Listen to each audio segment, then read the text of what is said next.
Uncle good morning. Good morning. Uncle ഇവിടെ എന്തായിരുന്നു? ഈ ചെടിക്ക് ഇച്ചിരി ബ്രേക്ക്ഫാസ്റ്റ് കൊടുക്കാൻ മോളെ. എപ്പോ നോക്കിയാലും അങ്കിൾ ഈ തോട്ടത്തിൽ തന്നെ ആയിരിക്കും. നേരം പോവാൻ എനിക്ക് പിന്നെ എന്താ ഒരു ജോലി ഉള്ളത്? അങ്കിൾ ഇത് എന്നെ കൂടി ഒന്ന് പഠിപ്പിച്ചു തരുമോ? മോളെ, ഈ ചെടികൾ നട്ടു വളർത്തുക, തോട്ടം സൂക്ഷിക്കുക എന്നൊക്കെ പറഞ്ഞാല് അതിന് ജന്മസിദ്ധമായ ഒരു കഴിവ് വേണം, ഒരു വാസന വേണം. പിന്നെ ഈ ചെടികളുടെ ഒരു ആഹാര രീതി എന്ന് പറഞ്ഞ ഞാൻ ആ വെള്ളപ്പൂന്ന് പറിച്ചോട്ടെ? വേണ്ട വേണ്ട വേണ്ട, അവിടെ വന്നോട്ടെ. ഒരെണ്ണം പറിച്ചോട്ടെ അങ്കിൾ, വല്ല ഗേൾഫ്രണ്ടിനും കൊടുക്കാനായിരിക്കും. ഒരെണ്ണം പറിച്ചോ, നാളെ വന്ന് ചോദിക്കരുത്. സ്ഥലം വിട്ടോ. ഓ, മോൾ എന്താ പറഞ്ഞത്? ഈ അച്ഛനും മക്കളും ഇരിക്കുന്നിടത്ത് ഈ ഗേൾഫ്രണ്ടിന്റെയും ബോയ് ഫ്രണ്ടിന്റെയും കാര്യം പറയാമോ? അതൊക്കെ തെറ്റല്ലേ? അതിലെന്താ ഇത്ര തെറ്റങ്കിൾ? ഞാൻ അങ്കിളിന്റെ ആരാ? ശത്രുവാണോ? അല്ല. അപ്പൊ മിത്രമല്ലേ? മിത്രത്തിന് ഇംഗ്ലീഷിൽ എന്താ? ഫ്രണ്ട് ആണല്ലോ. ഞാനാണോ പെണ്ണോ? പെണ്ണ്. പെണ്ണിന് ഇംഗ്ലീഷിൽ എന്താ? ഗേൾ. അപ്പൊ ഞാൻ അങ്കിളിന്റെ ഗേൾ ഫ്രണ്ട്, അങ്കിൾ എന്റെ ബോയ് ഫ്രണ്ട്. ഇന്നു മുതൽ അങ്കിൾ എന്നെ ഗേൾ ഫ്രണ്ട് എന്നെ വിളിക്കാവൂ. പേടിക്കാതെ എന്റെ ബോയ് ഫ്രണ്ടേ. ആന്റിന് മുന്നിൽ വെച്ച് ഞാൻ വിളിക്കില്ല. നമ്മൾ രണ്ടാളും മാത്രം ഉള്ളപ്പോ ഞാൻ ഗേൾ ഫ്രണ്ടും അങ്കിൾ ബോയ് ഫ്രണ്ടും. എന്താ? ശരി ഗേൾ ഫ്രണ്ട്.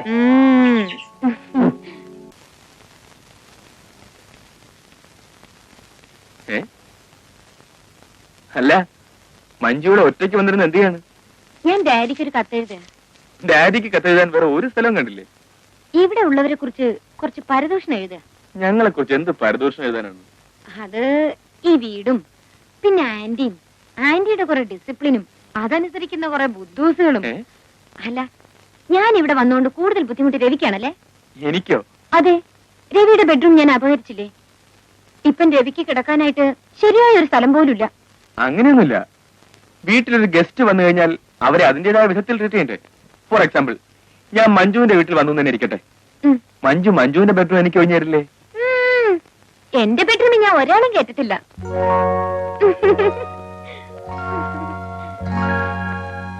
അല്ല ഡോക്ടർ സാറേ, രാവിലെ കൊണ്ടുപോയി റോസാപ്പ് ഗേൾഫ്രണ്ടിന് കൊടുത്തോ? അയ്യോ, എനിക്ക് അവളെ കാണാൻ പറ്റിയില്ല. കുറെ നേരം ഞാൻ അവളുടെ മുറിയിൽ വെയിറ്റ് ചെയ്തു. പിന്നെ അവിടെ ഇരുന്ന് അവളുടെ ഫോട്ടോയുടെ മുമ്പിൽ വെച്ചിട്ട് പോന്നു. പാർട്ടി എങ്ങനെയാ? കാണാൻ കൊള്ളാവോ? കാണാൻ കൊള്ളാം. നല്ല വിദ്യാഭ്യാസമുണ്ട്. പക്ഷേ ആളൊരു സെമി എക്സെൻട്രിക്കാ. അതൊക്കെ ഇപ്പോഴത്തെ പ്രായത്തിന്റെ ആയിരിക്കും. മാരേജ് കഴിയുമ്പോ മാറിക്കോളും. പിന്നെ വേറൊരു പ്രശ്നമുണ്ട്. എന്താ? അവൾ എന്നെ പ്രേമിക്കുന്നുണ്ടോ എന്ന് എനിക്ക് അറിഞ്ഞൂടാ. ഞാൻ അതൊട്ട് ചോദിച്ചിട്ടില്ല. ഓ, അപ്പൊ വൺ വേ ട്രാഫിക് ആണല്ലേ? മഞ്ജു എനിക്കൊരു സഹായം ചെയ്യണം. ആ കുട്ടിയെ കണ്ട് സംസാരിച്ചിട്ട് അവളുടെ മനസ്സിൽ എന്താണെന്ന് അറിഞ്ഞിട്ട് വരാമോ? അതിനെനിക്ക് ആ കുട്ടിയെ അറിയില്ലല്ലോ.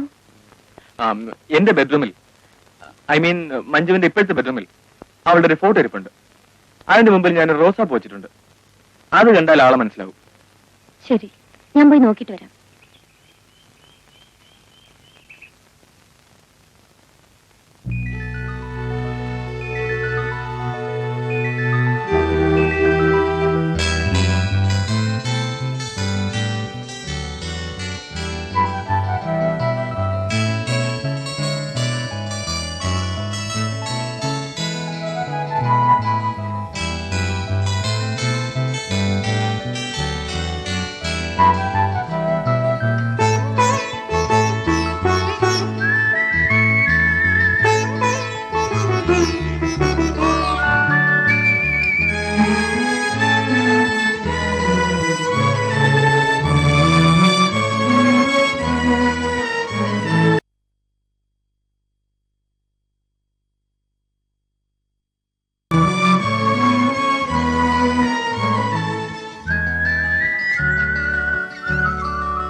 എങ്ങനെ നോക്കുന്നത്?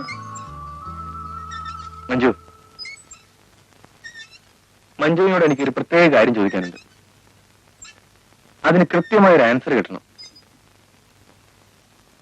യെസ് ആയാലും നോ ആയാലും. കാര്യം എന്താണെന്ന് വെച്ചാ പറയൂ. ഞാൻ മഞ്ജുവിനെ വിവാഹം കഴിക്കാൻ ആഗ്രഹിക്കുന്നു.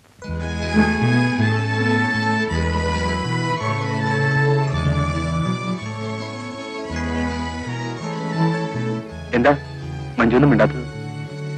ഞാൻ എസ് എന്ന് പറഞ്ഞുകൊണ്ട് കാര്യമൊന്നുമില്ല. ആന്റി പറയുന്നതിനപ്പുറം ഇവിടെ ഒന്നും നടക്കില്ലല്ലോ.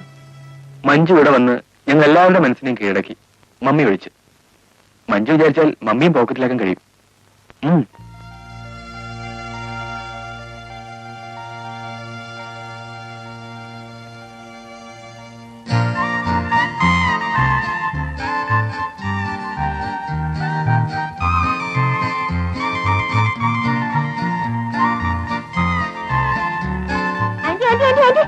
അയ്യോ സോറി ആന്റി.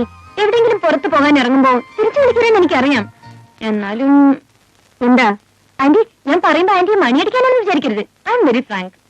വിശേഷണങ്ങളൊന്നും വേണ്ട. എന്താണെന്ന് വെച്ചാൽ വേഗം ചോദിക്കേ. എനിക്കല്പം തിരക്കുണ്ട്. ആന്റി, ആന്റിക്ക് തിരക്കുണ്ടെങ്കിൽ പോയി വന്നിട്ടായാലും മതി. എന്താണെങ്കിലും വേഗം പറയൂ. ഇത്രയും വലിയ വീട്ടിലെ എല്ലാവരുടെയും കാര്യങ്ങൾ ഒരു കുറവും കൂടാതെ ഇത്ര ഭംഗിയായി നോക്കിക്കൊണ്ടു പോകാൻ ആന്റിയെ കൊണ്ട് എങ്ങനെ കഴിയുന്നു? അതായത് ആന്റിക്ക് അങ്കിളുടെ കാര്യം നോക്കണം, വീട് വൃത്തിയായി സൂക്ഷിക്കണം, എല്ലാവരും ഡിസിപ്ലിൻ മെയിൻറ്റെയിൻ ചെയ്യുന്നുണ്ടോ എന്ന് നോക്കണം. ഇതെല്ലാം പോയിട്ട് ഫിലിം സെൻസറിങ്ങിനും പോകണം. ഇതിനൊക്കെയുള്ള എനർജി ആന്റിക്ക് ഇത് എവിടുന്ന് കിട്ടുന്നു? ഞാൻ ആവശ്യത്തിന് മാത്രമേ സംസാരിക്കാറുള്ളൂ. അതുകൊണ്ടാ. എന്റെ മണിയുടെ വലിച്ചില്ലല്ലോ. മതി മോളെ പറിച്ചത്. നീ ഇങ്ങനെ പറിച്ചു പറിച്ച് എന്റെ തല മുട്ടയാക്കും.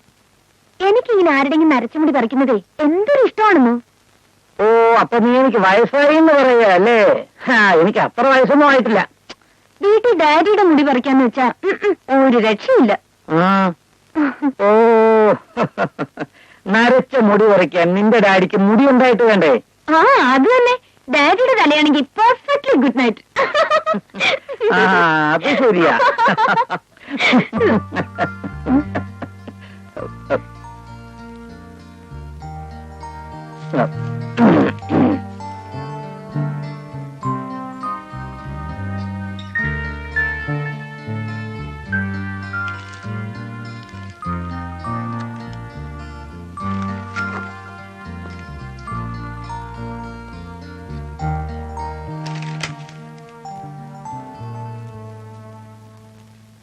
പത്മാവതി, എന്താ മഞ്ജു നല്ല മിടുക്കിയല്ലേ? എന്താ ഇങ്ങനെ തോന്നാൻ? അല്ല, അവളെ നമ്മുടെ രവിയെ കൊണ്ട് വിവാഹം കഴിപ്പിച്ചാലോ? അവനിങ്ങനെ പറഞ്ഞു? ഇല്ലില്ല, അവളെ കണ്ടപ്പോ എനിക്കങ്ങനെ തോന്നി. എനിക്കങ്ങനെ തോന്നിയിട്ടില്ല. അവൻ വിവാഹം കഴിച്ചുകൊണ്ട് വരുന്ന പെണ്ണിന് ഫാഷൻ പീരീഡ് നയിക്കാൻ വല്ല ഉദ്ദേശമുണ്ടോ?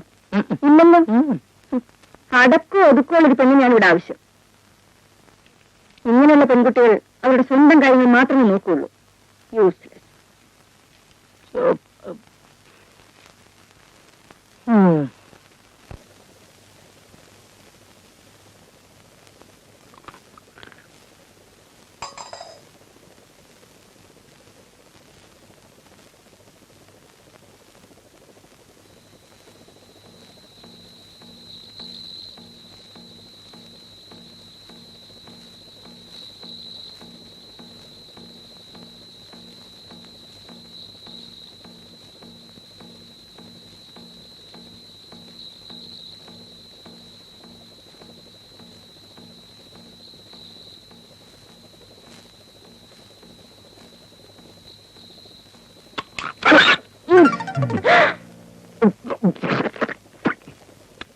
വാരോ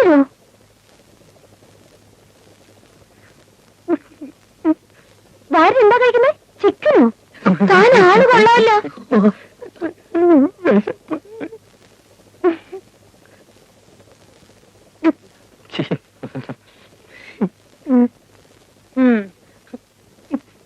താനല്ലേ പറഞ്ഞത് ഈ വീട്ടിൽ മത്സ്യമാംസം വെക്കത്തില്ലെന്ന്? എന്നിട്ട് താനെന്താ കഴിക്കുന്നേ? ഞാൻ ആന്റിയോടും ചോദിക്കട്ടെ. എന്റെ പൊന്നു, ചതിക്കരുത്. ഇക്കാര്യം പുറത്ത് ആരോടും പറയരുത്. അല്ല, ഇതെന്താ വെന്തിയോ? ഇതാരുടെ? എന്റെ. സത്യം പറയണ താനാരാ? പറയാ, ഞാൻ വാര്യരല്ല, സത്യക്രിസ്ത്യാനിയാ. പേര് വക്കച്ചൻ, വീട് നരണം. ക്രിസ്ത്യാനിക്ക് എങ്ങനെ നായർ വീട്ടിൽ ജോലി കിട്ടും? ഒരു ജോലി കിട്ടാൻ വേണ്ടി ഞാൻ പകല് വെന്തിങ്ങ ഊരി വെച്ച് പൂണൂലിടും. രാത്രി എല്ലാരും ഉറങ്ങി കഴിയുമ്പോ പൂണൂൽ ഊരി വെച്ച് വെന്തിങ്ങ ഇടും. പിള്ളകുട്ടി പരാധീനക്കാരനാണ്. കുഞ്ഞെന്റെ വാര്യരുദ്യോഗം വാരിക്കളയരുത്. ശരി, വക്കച്ചിന് വാര്യരായി തന്നെ വാഴ്ത്താം. പക്ഷെ ഒരു കണ്ടീഷൻ ഉണ്ട്. കുഞ്ഞ് പറയണ എന്ത് വേണമെങ്കിലും ഞാൻ ചെയ്യാം. താൻ ഈ രാത്രി ഉണ്ടാക്കുന്ന നോൺ വെജിറ്റേറിയൻ അതൊക്കെ കേൾക്കും കേൾക്കും. താൻ ഈ രാത്രി ഉണ്ടാക്കുന്ന നോൺ വെജിറ്റേറിയൻ അതിന്റെ ഒരു പങ്ക് എന്റെ റൂമിൽ കൂടി ദിവസം എത്തിക്കണം. ഓ എത്തിച്ചോളാം. ശരി, കഴിച്ചോളൂ.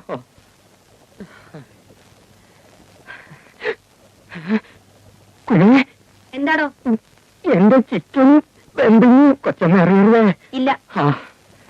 ഹായ്.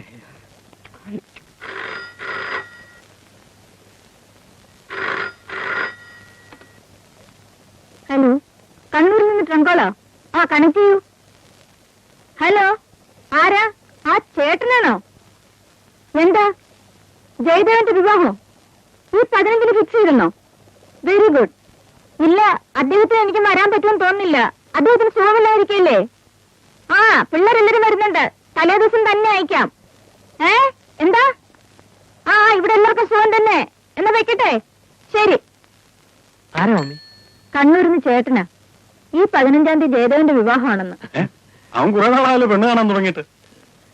ആരൊക്കെയാ മമ്മി പോകുന്നത്? ഡാഡി ഞാനും വരുന്നില്ല. നിങ്ങൾ എല്ലാവരും പോയാ മതി. അപ്പോ മമ്മി വരുന്നില്ലേ? ഇല്ല, ഡാഡിക്ക് സുഖമില്ലായിരിക്കുമ്പോ ഞാനെങ്കിലും ഇവിടെ വേണ്ടേ? ആ, പിന്നെ ടിക്കറ്റ് നേരത്തെ തന്നെ ബുക്ക് ചെയ്തേക്കണം. വെക്കേഷൻ ടൈമാ, റഷ് കാണും. ശരി. നിങ്ങളെല്ലാം എവിടേക്കാ? ഫാക്ടറിയിലേക്ക്. നിങ്ങൾ ഫ്ലാറ്റിലേക്കാണോ? അല്ല, അന്നകത്തേക്ക് പോയിക്കോളൂ. ഞങ്ങള് ആ, സുരേഷ്, വൈകുന്നേരം വരുമ്പോ കഴിഞ്ഞ മാസത്തെ ഓഫീസ് അക്കൗണ്ട്സ് എല്ലാം ഒന്ന് കൊണ്ടുവരണം. എനിക്കൊന്ന് വെരിഫൈ ചെയ്യാനാ. അല്ല മമ്മി, ഇന്ന് തന്നെ കൊണ്ട് കാണിക്കണം. ആ, വേണം. അതോടെ ഊണ് വെളിയിൽ തന്നെ.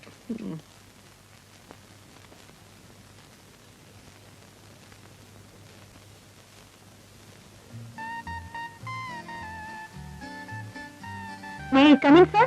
Yes, come in. Manju, Sridevi ഇവിടെ ഇല്ല, അപ്പുറത്താണ്. ഞാൻ ചേട്ടനെ കാണാൻ വന്നതാ. ഞാനൊരു കാര്യം പറഞ്ഞാ അത് സ്തുതിഗീതമായി ചേട്ടന് തോന്നരുത്. ഇല്ല, ഈ വീട്ടിൽ ചേട്ടനൊഴിച്ച് ബാക്കി എല്ലാവരും ഫൂൾസ് ആണ്. അത് കറക്റ്റ്. ആ, ചേട്ടാ, നാളത്തെ ദിവസം എന്താണെന്നറിയോ? April 1st, അതായത് വിഡ്ഢികളുടെ ദിവസം. എല്ലാവരും ഫൂളാക്കാൻ വേണ്ടി ഞാനൊരു സൂത്രം ഒപ്പിക്കുന്നുണ്ട്. ചേട്ടനോട് മാത്രം പറയാം. നാളെ ടെറസിൽ ഈ വീട്ടിലെ എല്ലാവരും വരും. അവര് ഫൂളാകുന്ന കാണാൻ ചേട്ടൻ ആരെയും അറിയിക്കാതെ ടെറസിൽ വരണം. രാവിലെ കൃത്യം 10 മണിക്ക്. ഇങ്ങനെ ഓരോരോ വിധികൾ. നാളത്തെ ദിവസം അറിയാത്ത ലോകത്ത് ആരെങ്കിലും ഉണ്ടാവും? അവരൊക്കെ എന്റെ പ്രദേശം ജനിച്ചല്ലോ എന്ന് ആലോചിക്കുമ്പോഴാ. അതെ അതെ. അപ്പൊ ഞാൻ പറഞ്ഞ പോലെ നാളെ കൃത്യം 10 മണിക്ക്. ഓക്കെ, 10 മണിക്ക്. നാളെ രാവിലെ 10 മണിക്ക്. ഇവനൊക്കെ അനുഭവിക്കുന്ന എനിക്കൊന്ന് കാണണം. പിന്നെ അപ്പോ എല്ലാരും വരുമോ? ഉം. അവരെല്ലാരും ഫുൾസ് ആവുന്ന എനിക്കൊന്ന് കാണണം. പക്ഷെ മഞ്ജു, മമ്മി അറിഞ്ഞാൽ? അതിന് ആന്റി നാളെ ഓഫീസിൽ പോകും. അടുത്ത് റിലീസ് ചെയ്യാനുള്ള 2-3 പടങ്ങളുടെ സെൻസറിങ്ങിന് പോകണമെന്നാ പറഞ്ഞത്. അപ്പൊ രാജേട്ടാ, നാളെ രാവിലെ കൃത്യം 10 മണിക്ക്. ഓക്കെ? ഓക്കെ. ഇല്ലില്ല, ഞാനിത് ഒരിക്കലും വിശ്വസിക്കില്ല. എന്നെ തട്ടിക്കാൻ നോക്കണ്ട. എനിക്ക് അപ്പോഴേ അറിയാം ഞാൻ പറഞ്ഞ രവി വിശ്വസിക്കില്ലെന്ന്. എന്നാലും പറയാമെന്ന് കരുതി. കാരണം നമ്മൾ രണ്ടുപേരും ഒന്നല്ലേ? ഈ വീട്ടിൽ ഇത്ര ഇന്റലിജന്റും ഹാൻഡ്സം ആയിട്ടുള്ള ഒരാൾ രവി മാത്രമേ ഉള്ളൂ. അതുകൊണ്ടാണല്ലോ ഞാൻ വലയിൽ വീണുപോയത്. Thanks for your compliment. അപ്പൊ നാളെ രാവിലെ 10 മണിക്ക് എല്ലാവരും ടെറസിൽ വരും. വരുമല്ലോ? തീർച്ചയായും. ചേടാ, എന്റെ മക്കളെല്ലാം ഇത്രയും മണ്ടന്മാരായി പോയല്ലോ. ഞാൻ ഇവരെ ഇത്രയും കാശ് ചെലവാക്കി പഠിപ്പിച്ചിട്ട് എന്തുവാ പ്രയോജനം? ഒരു ശകലം കോമൺ സെൻസ് ഇല്ലാതായി പോയല്ലോ. അങ്കിൾ, ഞാൻ പറഞ്ഞതുപോലെ നാളെ 10 മണിക്ക് എത്തണം. ചേച്ചി, കാര്യമൊക്കെ കൊള്ളാം. മമ്മി അറിഞ്ഞാൽ സ്ഥിതി എന്താണെന്ന് അറിയാലേ. അവസാനം ചേച്ചിയും കൂടെ കാലു മാറി കഴിഞ്ഞാൽ പിന്നെ എന്റെ അഡ്രസ് പോലും കാണൂല. ഒന്നും സംഭവിക്കില്ല. ഡാൻസ് പഠിപ്പിക്കാനെന്ന് പറഞ്ഞോണ്ടാ ഞാൻ കൂടി നിൽക്കുന്നത്. നിന്റെ ഒരു ഡാൻസ് എന്നെ മമ്മൂട്ടിയായി തരാന്ന് പറഞ്ഞ ഒരു കാര്യം നടന്നില്ല. രണ്ടുപേരുടെ കാര്യം ഞാൻ ഏറ്റു. പക്ഷെ നാളത്തെ കാര്യം ഒരു കുഞ്ഞു പോലെ അറിഞ്ഞു പോരുത്. ചേച്ചി,